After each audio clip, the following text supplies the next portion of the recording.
Job 33. But please, Job, hear my speech, and listen to all my words. Now I open my mouth. My tongue speaks in my mouth. My words come from my upright heart.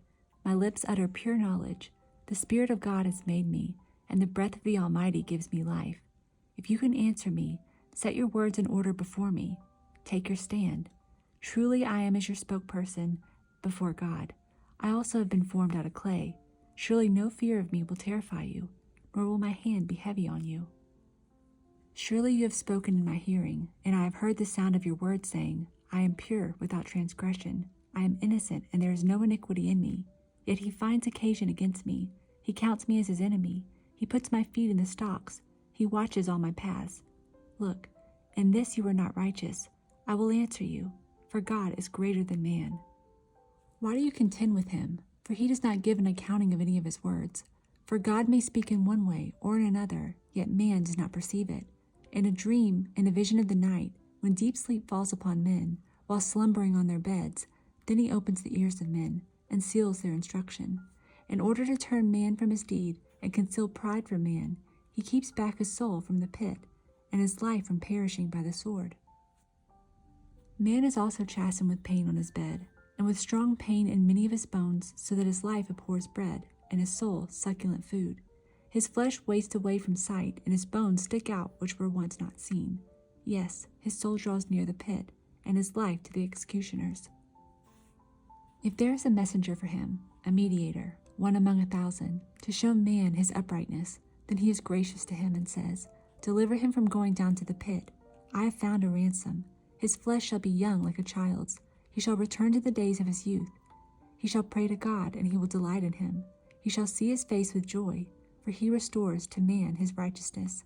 Then he looks at men and says, I have sinned and perverted what was right, and it did not profit me.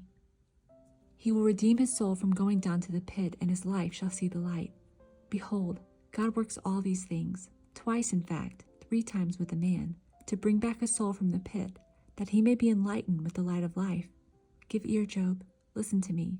Hold your peace, and I will speak. If you have anything to say, answer me. Speak, for I desire to justify you. If not, listen to me. Hold your peace, and I will teach you wisdom. Job 34. Elihu further answered and said, Hear my words, you wise men. Give ear to me, you who have knowledge. For the ear tests words, as the platelet tastes food. Let us choose justice for ourselves. Let us know among ourselves what is good. For Job has said, I am righteous, but God has taken away my justice. Should I lie concerning my right? My wound is incurable, though I am without transgression. What man is like Job, who drinks scorn like water, who goes in company with the workers of iniquity, and walks with wicked men? For he has said, It profits a man nothing that he should delight in God. Therefore listen to me, you men of understanding. Far be it from God to do wickedness, and from the Almighty to commit iniquity. For he repays man according to his work, and makes man to find a reward according to his way. Surely God will never do wickedly, nor will the Almighty pervert justice. Who gave him charge over the earth, or who appointed him over the whole world? If he should set his heart on it, if he should gather to himself his spirit and his breath, all flesh would perish together, and man would return to dust. If you have understanding, hear this. Listen to the sound of my words. Should one who hates justice govern? Will you condemn him who is most just? Is it fitting to say to a king, You are worthless, and to nobles, You are wicked? Yet he is not partial to princes, nor does he regard the rich more than the poor, for they are all the work of his hands. In a moment they die, in the middle of the night, the people are shaken and pass away. The mighty are taken away without a hand. For his eyes are on the way of man, and he sees all his steps. There is no darkness nor shadow of death where the workers of iniquity may hide themselves. For he need not further consider a man, that he should go before God in judgment. He breaks in pieces mighty men without inquiry, and sets others in their place. Therefore he knows their works. He overthrows them in the night, and they are crushed. He strikes them as wicked men in the open sight of others, because they turn back from him, and would not consider any of his ways, so that they cause the cry of the poor to come to him, for he hears the cry of the afflicted. When he gives quietness, who then can make trouble?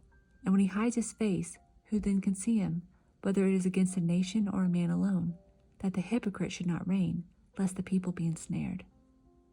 For has anyone said to God, I have borne chastening, I will offend no more. Teach me what I do not see, for I have done iniquity, I will do no more. Should he repay it according to your terms just because you disavow it? You must choose, and not I.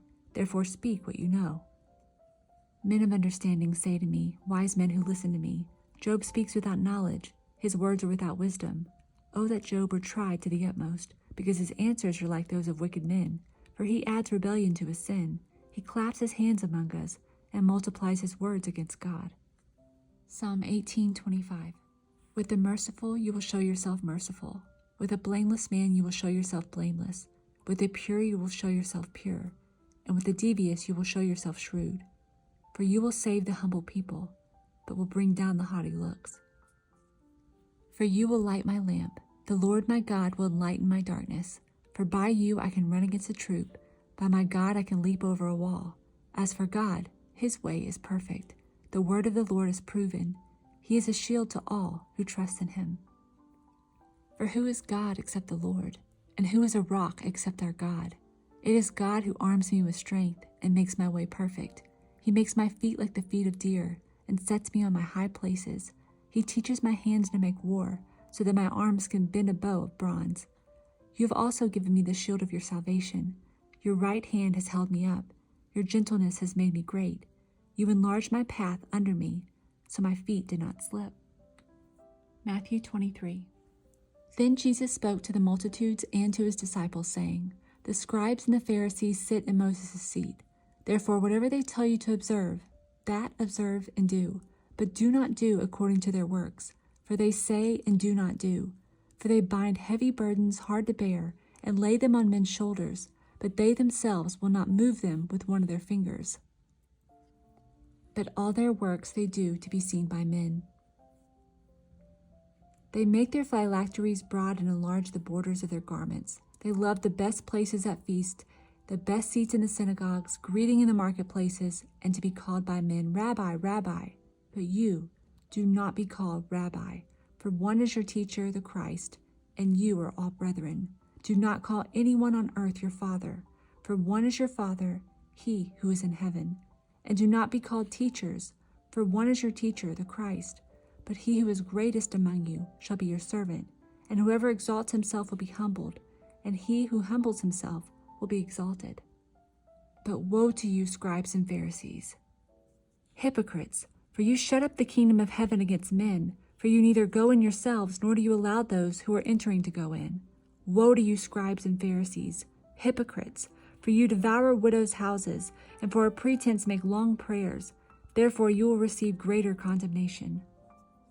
Woe to you, scribes and Pharisees, hypocrites! For you travel land and sea to win one proselyte, and when he won, you make him twice as much a son of hell as yourselves. Woe to you, blind guides, who say, Whoever swears by the temple, it is nothing, but whoever swears by the gold of the temple, he is obliged to perform it. Fools and blind! For which is greater, the gold or the temple that sanctifies the gold? And whoever swears by the altar, it is nothing but whoever swears by the gift that is on it, he is obliged to perform it. Fools and blind! For which is greater, the gift or the altar that sanctifies the gift? Therefore, he who swears by the altar swears by it and by all things on it. He who swears by the temple swears by it and by him who dwells in it. And he who swears by heaven swears by the throne of God and by him who sits on it. Woe to you, scribes and Pharisees, hypocrites! For you pay tithe of mint and anise and cumin, and have neglected the weightier matters of the law, justice and mercy and faith. These you ought to have done, without leaving the others undone. Blind guides, who strain out a gnat and swallow a camel. Woe to you, scribes and Pharisees, hypocrites! For you cleanse the outside of the cup and dish, but inside they are full of extortion and self-indulgence. Blind Pharisee, first cleanse the inside of the cup and dish, that the outside of them may be clean also. Woe to you, scribes and Pharisees, hypocrites! For you are like whitewashed tombs, which indeed appear beautiful outwardly, but inside are full of dead men's bones and all uncleanness. Even so, you also outwardly appear righteous to men, but inside you are full of hypocrisy and lawlessness. Woe to you, scribes and Pharisees, hypocrites! Because you build the tombs of the prophets and adorn the monuments of the righteous, and say, If we had lived in the days of our fathers, we would not have been partakers with them in the blood of the prophets. Therefore you are witnesses against yourselves that you are sons of those who murdered the prophets. Fill up then the measure of your father's guilt. Serpents, brood of vipers, how can you escape the condemnation of hell? Therefore indeed I send you prophets, wise men, and scribes. Some of them you will kill and crucify, and some of them you will scourge in your synagogues and persecute from city to city, that on you may come all the righteous blood shed on the earth, from the blood of righteous Abel to the blood of Zechariah son of Berechiah, whom you murdered between the temple and the altar. Assuredly I say to you, all these things will come upon this generation. O Jerusalem, Jerusalem, the one who kills the prophets and stones those who are sent to her, how often I wanted to gather your children together, as a hen gathers her chicks under her wings, but you were not willing. See, your house is left to your desolate, for I say to you, you shall see me no more. Till you say, blessed is he who comes in the name of the Lord.